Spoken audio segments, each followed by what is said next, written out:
My twinkling stars, मेरे प्यारे बच्चों, शुभ दोपहरी। एक बार फिर मैं आपके सामने हाजिर हूँ। आपके सामने जो हम लोग ये वीडियो लेकर के आते हैं, इसमें काफ़ी मशक्क़त करनी पड़ती है। अगर आप इससे कुछ भी नहीं सीखेंगे तो ये हमारा प्रयास निरर्थक जाएगा। प्यारे बच्चों, ये आपको सिखाने के लिए प्रयास है और कृपया सीख करके हमारे प्रयास को सार्थक बनाएं। कल मैंने शुरुआत की थी, शब्द आपको बताया था शब्द के बारे में। शब्द किसे कहते हैं? एक या एक से अधिक सार्थक ध्वनि के समूह को शब्द कहते हैं।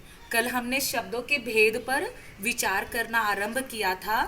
शब्दों के व्युत्पत्ति के आधार पर शब्दों के भेद हम कल देख चुके हैं, रूढ़, यौगिक, योग रूढ़। और आज अब हम उत्पत्ति के आधार पर शब्द भेद देखेंगे।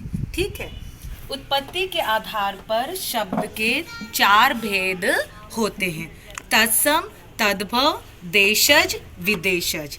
ठीक है, कल हमने क्या पढ़ा था? व्युत्पत्ति के आधार पे। आज हम क्या पढ़ रहे हैं? उत्पत्ति के आधार पे, जहां से ये उत्पन्न हुए हैं। ठीक है, जो इनके स्रोत हैं। तत्सम शब्द किसे कहते हैं? संस्कृत के वे शब्द जो ज्यों के त्यों हिंदी में प्रयुक्त होते हैं। ये शब्द कहाँ से आए हैं? संस्कृत से आए हैं, और बिल्कुल ज्यों के त्यों। जैसे अग्नि, क्षेत्र, वस्त्र, वायु, रात्रि, सूर्य आदि। स्पष्ट है? संस्कृत के शब्द जो ज्यों के त्यों हिंदी में प्रयुक्त होते हैं। अब दूसरा जो है उत्पत्ति के आधार पर भेद, वो है तद्भव। संस्कृत के वे शब्द जो अपने बिगड़े या बदले हुए रूप में हिंदी में प्रयुक्त होते हैं। समझ में आ रहा है? संस्कृत के वे शब्द जो अपने बिगड़े या बदले हुए रूप में हिंदी में प्रयोग में आते हैं, वो क्या कहलाते हैं? तद्भव कहलाते हैं। जैसे अग्नि से आग, नृप से राजा, सूर्य से सूरज, क्षेत्र से खेत आदि। ठीक है, अब तीसरा जो भेद है वो देशज। जो शब्द क्षेत्रीय प्रभाव के कारण या स्थानीय प्रभाव के कारण परिस्थिति एवं आवश्यकता अनुसार प्रचलन में आ जाते हैं, प्रचलित हो जाते हैं, उन्हें हम देशज शब्द कहते हैं। जो देशी शब्द हैं, जो स्थानीय भाषा के शब्द हैं। ठीक है, इसमें स्थानीय शब्दों का प्रयोग होता है। जैसे लोटा, डोरी, छत आदि। माफ कीजिएगा। अब हम अगले भेद पर आते हैं, विदेशज। विदेशी जातियों के संपर्क से उनकी भाषा के बहुत से शब्द हिंदी में प्रयुक्त होने लगे। जैसे हमारे ऊपर मुगलों का भी शासन रहा, अंग्रेजों का शासन रहा, तो जिसके चलते बहुत सारे ऐसे शब्द हैं जो उन विदेशी भाषाओं से हिंदी में आ चुके।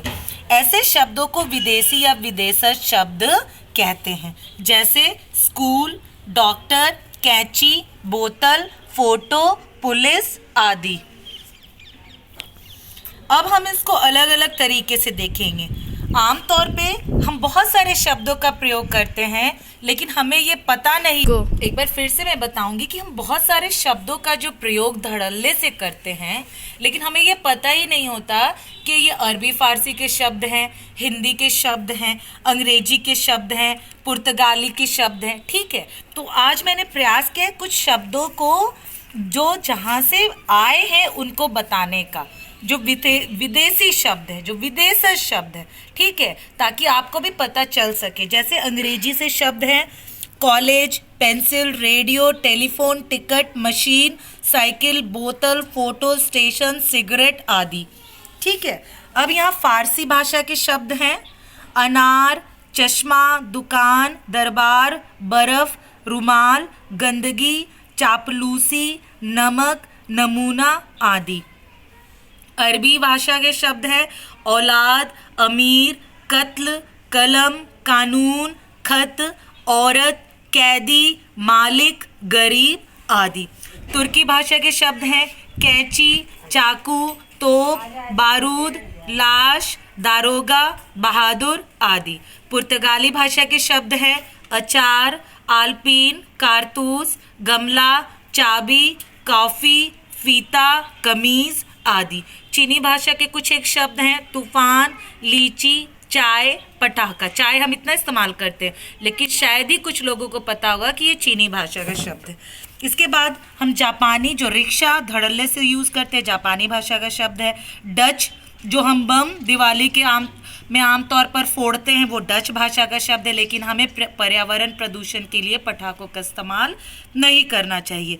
उसके बाद फ्रांसीसी शब्द हैं कुछ एक पुलिस, कार्टून, इंजीनियर, कर्फ्यू, बेगोल। ठीक है प्यारे बच्चों, मैं एक बार और कहना चाहती हूँ, ये जैसे आमतौर पे 6ठी से 10वीं के पाठ्यक्रम में ये आता है, लेकिन जो 11वीं 12वीं के बच्चे हैं वो जैसे कविताओं की सप्रसंग व्याख्या करते हैं, उसमें भी उनको विशेषता के तहत बताना होता है कि इसमें किस तरह के शब्दों का प्रयोग करते हैं, और ये आगे प्रतियोगी परीक्षाओं में भी इस तरह के प्रश्न पूछे जाते हैं। इसीलिए हमारी जो अवधारणा है शब्दों को लेकर या हिंदी व्याकरण को लेकर, चाहे वो विषय शुरुआत से लेकर के अंत तक हो, ठीक है, हम उसको जितने बार अभ्यास में करें हमारे लिए उतना बेहतर होता है। आज के लिए इतना ही, कल हम फिर शब्द के अन्य भेदों पर प्रकाश डालेंगे। धन्यवाद।